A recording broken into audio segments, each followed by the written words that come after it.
बिस्मिल्लाहिर्रहमानिर्रहीम। आज 24 तारीख फरवरी की 2024 है। इलेक्शन गुजरने के बाद हुकूमत बनने का अमल जारी है और एक मैंडेट जिस हुकूमत को भी मिल रहा है वो हलफ बर्दारी की तरफ जा रही है। हलफ बर्दारी के बाद वो अपनी हुकूमत बना के उसके ऊपर वर्किंग शुरू करेगी। तो जो एक गैर यकीनी या मायूसी की फ़िज़ा है, जो कि अगर आप सोशल मीडिया पे देखते हैं या इलेक्ट्रॉनिक मीडिया पे देखें, तो उन सब के बावजूद और बहुत सारी परेशानियां मामलात के बावजूद इस टाइम पे जो प्लॉट्स और घर ख़रीदने वाले हैं वो ख़रीद रहे हैं, जो बेचने वाले वो बेच रहे हैं, और जो रियल इस्टेट के कंसल्टेंट हैं वो डील्स करवा रहे हैं और अपना कमीशन खरा करके वो अपनी इनकम को जारी सारी रखे हुए हैं। इन तमाम बातों में अगर हम देखें तो जो मायूसी और बेचैनी की जो फ़िज़ा है उसको अगर हम साइड पे रखें तो बहुत सारी चीज़ें हमें समझ आती हैं। जिन लोगों को काम करना है मार्केट में वो काम कर रहे हैं और लोगों को ख़रीदारियाँ करके दे रहे हैं, लोगों की और कुछ चीज़ें बेच के दे रहे हैं। और जो ख़रीदार है उनका अगर हम देखें तो रिसेंटली हमने देखा है बड़े पैमाने पे एंड यूज़र ख़रीदारी कर रहे हैं। उनको आगे आने वाले टाइम का तो नहीं पता, लेकिन इस चीज़ का अंदाज़ा हो गया अच्छे से कि आज की तारीख में वो कोई ना कोई ऑप्शन देखें, अच्छा ऑप्शन ख़रीदें, सिक्योर करें और उसके ऊपर कंस्ट्रक्शन शुरू करें।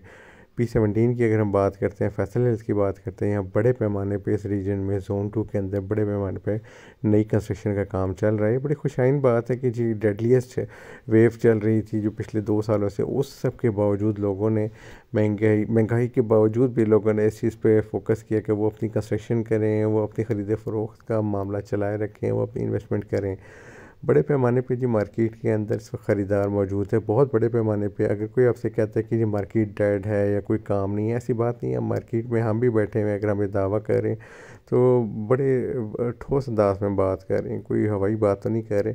तो आपने फोकस करना है अपने काम पे, अपनी इन्वेस्टमेंट पे। मैंने कहा बड़े पैमाने पे आप देखें तूल और में नई कंस्ट्रक्शन चल रही है। इस बात का अमली सबूत है कि लोगों का कॉन्फिडेंस बहाल हो रहा है और इंशाल्लाह ये काम जारी सारी रहेगा, रुकेगा नहीं। तो आपने भी इन तमाम बातों को मद्देनज़र रखना है और किसी प्रोपेगेंडे का शिकार नहीं होना। अपने आप को मैं तो ये रिकमेंड करूँगा यार, अपने आप को खुद पॉजिटिव एनर्जी दें। आप रियल एस्टेट में अगर आप इन्वेस्टमेंट के लिए आ रहे हैं तो आपको बहुत सारी चीज़ों को समझना होगा कि फॉर एग्ज़ाम्पल पिछले 5 सालों का अगर हम 2017 से 2022 तक का मैंने डाटा देखा है, जिसमें हमें ये बताया गया कि पाकिस्तान में 80 लाख सालाना नया बच्चा पैदा हुआ है, जो कि एक बहुत बड़ी पॉपुलेशन है। 4 करोड़ आबादी का इजाफा हमारे पिछले 5 सालों में हो चुका है। अगर तो इसका मतलब है कि 20 सालों बाद हम कहाँ स्टैंड करते हैं। इन 4 करोड़ लोगों में से 4 लाख के वालिदैन या 5 लाख के वालिदैन तो लाजमी आज के दिन से ही उनके लिए कोई प्रॉपर्टी सिक्योर करना चाह रहे होंगे, आज के दिन से ही किसी इन्वेस्टमेंट को प्लान कर रहे हैं। तो रियल इस्टेट के अगर आप कंसल्टेंट एजेंट है या आप काम कर रहे हैं प्रॉपर्टी का, या आप एज ए इन्वेस्टर भी आए, तो आपको इस चीज़ को समझना है कि फ्यूचर इसका बहुत ब्राइट है।